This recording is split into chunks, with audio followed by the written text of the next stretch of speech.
AG ನ್ಯೂಸ್ಗೆ ಸ್ವಾಗತ. ಚಿಕ್ಕೋಡಿ ತಾಲೂಕಿನ ಕಬ್ಬೂರ ಗ್ರಾಮದ ವಿಜಯನಗರ ಕ್ರಾಸ್ ಶ್ರೀಮತಿ ಗೀತಮ್ಮ ಬಾಗಿ ಸ್ಮಾರಕ ಕನ್ನಡ ಮಾಧ್ಯಮ ಹಿರಿಯ ಪ್ರಾಥಮಿಕ ಶಾಲೆಯಲ್ಲಿ 76ನೇ ಗಣರಾಜ್ಯೋತ್ಸವ ಅಂಗವಾಗಿ ಧ್ವಜಾರೋಹಣ ನೆರವೇರಿಸಿ ಹಾಗೂ ಭಾರತ ಮಾತೆಗೆ ಗೌರವ ಸಲ್ಲಿಸಲಾಗಿದೆ. ಅದೇ ರೀತಿ ಧ್ವಜಾರೋಹಣ ಕಾರ್ಯಕ್ರಮವನ್ನು ಶ್ರೀ ಅಕ್ಕ ಮಹಾದೇವಿ ಮಹಿಳಾ ಮಂಡಲದ ಅಧ್ಯಕ್ಷರು ಶ್ರೀಮತಿ ಸುಮಿತ್ರಾ ರಾ ಬಾಗಿ ನೆರವೇರಿಸಿದರು. ಗಣತಂತ್ರ ವ್ಯವಸ್ಥೆಯು ಭಾರತೀಯರಿಗೆ ಸಾರ್ವಭೌಮ ಅಧಿಕಾರವನ್ನು ಕಲ್ಪಿಸಿದ ದಿನ. ಡಾಕ್ಟರ್ ಬಾಬಾ ಸಾಹೇಬ್ ಅಂಬೇಡ್ಕರ್ ಅವರು ರಚಿಸಿದ ಸಂವಿಧಾನವು ಭವ್ಯ ಭಾರತಕ್ಕೆ ದಾರಿದೀಪವಾಗಿದೆ. ಜಗತ್ತಿನ ಪ್ರಬಲ ರಾಷ್ಟ್ರವಾಗಿ ಭಾರತ ಹೊರಹೊಮ್ಮಲು ಅದು ಬುನಾದಿಯಾಗಿದೆ ಎಂದು ಶಾಲೆಯ ಮುಖ್ಯೋಪಾಧ್ಯಾಯರು ಆದ ಶ್ರೀ ವಿಠಲ್ ತೇರದಾಳೆ ಮಾತನಾಡಿದರು. ಗುರು ಬ್ರಹ್ಮ ಗುರು ವಿಷ್ಣು ಗುರುದೇವ ಮಹೇಶ್ವರ ಗುರು ಸಾಕ್ಷಾತ್ ಪರಬ್ರಹ್ಮ ತಸ್ಮೈ ಶ್ರೀ ಗುರುವೇ ನಮಃ. ವೇದಿಕೆಯ ಮೇಲೆ ಕೂತಿರುವ ಅತಿಥಿಗಳೇ, ಗಣ್ಯಮಾನ್ಯರೇ, ಪಾಲಕರೇ, ಮುಖ್ಯ ಗುರುಗಳೇ, ಗುರು ವೃಂದವೇ, ಮಕ್ಕಳೇ, ಎಲ್ಲರಿಗೂ ಶುಭ ಮುಂಜಾನೆ ಹಾಗೂ 76ನೇ ಗಣರಾಜ್ಯೋತ್ಸವದ ಕಾರ್ಯಕ್ರಮಕ್ಕೆ ಸ್ವಾಗತ ಸುಸ್ವಾಗತ.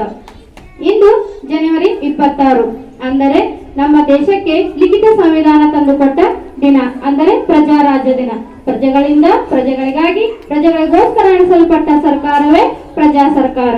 ನಮ್ಮ ದೇಶವು 1947 ಆಗಸ್ಟ್ 15ರಂದು ಸ್ವತಂತ್ರವಾಯಿತು. ನಮ್ಮ ದೇಶದ ಶಾಸನ, ಕಾಯ್ದೆ, ಕಾನೂನುಗಳನ್ನು ಜಾರಿಗೆ ತರಲು ನಮ್ಮದೇ ಆದ ಸಂವಿಧಾನದ ಅವಶ್ಯಕತೆ ಬೇಕಾಯಿತು.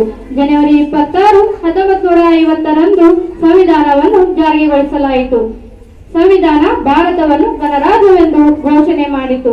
ಆಗ ಹಲವಾರು ಗಣ್ಯರು ಸೇರಿ ಅದೇ ರೀತಿ ವಿದ್ಯಾರ್ಥಿಗಳು ಆಕರ್ಷಕ ಪಥ ಸಂಚಲನ ಮಾಡಿದ್ರು ಮತ್ತು ವಿದ್ಯಾರ್ಥಿಗಳಿಂದ ವಿವಿಧ ಸಾಂಸ್ಕೃತಿಕ ಕಾರ್ಯಕ್ರಮಗಳನ್ನು ಜರುಗಿದವು. ಈ ಸಂದರ್ಭದಲ್ಲಿ ಶಾಲಾ ಅಧ್ಯಕ್ಷರು ಶ್ರೀ ಆರ್.ಕೆ. ಬಾಗಿ, ಉಪಾಧ್ಯಕ್ಷರು ಶ್ರೀ ಎಂ.ಜಿ. ಜೀವಣಿ, ಕಾರ್ಯದರ್ಶಿ ಶ್ರೀ ಎಂ.ಬಿ. ಪಾಟೀಲ್, ಮುಖ್ಯ ಅತಿಥಿ ಶ್ರೀ ಎಂ.ಬಿ. ಹಂಜಿ ಹಾಗೂ ಇನ್ನುಳಿದ ಸದಸ್ಯರು ಹಾಗೂ ಶಾಲೆಯ ಬೋಧಕ ಬೋಧಕೇತರ ಸಿಬ್ಬಂದಿ ವರ್ಗದವರು, ಊರಿನ ಮುಖಂಡರು ಉಪಸ್ಥಿತರಿದ್ದರು. ಕನ್ನಡಿಗರ ಮೆಚ್ಚಿನ ನಿಮ್ಮ ಎಜೆ 24/7 ನ್ಯೂಸ್ ಕನ್ನಡ ವಾಹಿನಿ ಇದೀಗ ಟಿವಿಯಲ್ಲಿ ಲಭ್ಯ.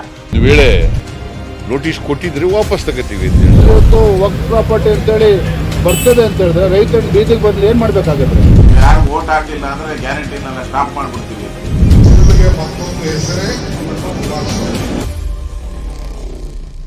ಕರ್ನಾಟಕ ಮತ್ತು ದೇಶ ವಿದೇಶ 360 ಡಿಗ್ರಿ ಸುದ್ದಿ ಹಾಗೂ ಉತ್ತರ ಕರ್ನಾಟಕ, ಬೆಳಗಾವಿ, ಬಾಗಲಕೋಟೆ, ಧಾರವಾಡ, ಹಾವೇರಿ, ಗದಗ, ಬಿಜಾಪುರ ಜಿಲ್ಲೆಯ ಕ್ಷಣ ಕ್ಷಣದ ವಿವರವನ್ನ ಪಡೆಯುವುದಕ್ಕೆ ಎಜೆ 24/7 ನ್ಯೂಸ್ ಕನ್ನಡ ವಾಹಿನಿಯನ್ನ ಲೈಕ್ ಮಾಡಿ, ವಿಡಿಯೋಗಳನ್ನ ಶೇರ್ ಮಾಡಿ, ಕಮೆಂಟ್ ಮಾಡುವ ಮೂಲಕ ನಮ್ಮ ವಾಹಿನಿಗೆ ಸಹಕಾರ ನೀಡಿ ಮತ್ತು ಚಾನೆಲ್ ಅನ್ನ ಸಬ್ಸ್ಕ್ರೈಬ್ ಮಾಡಿ.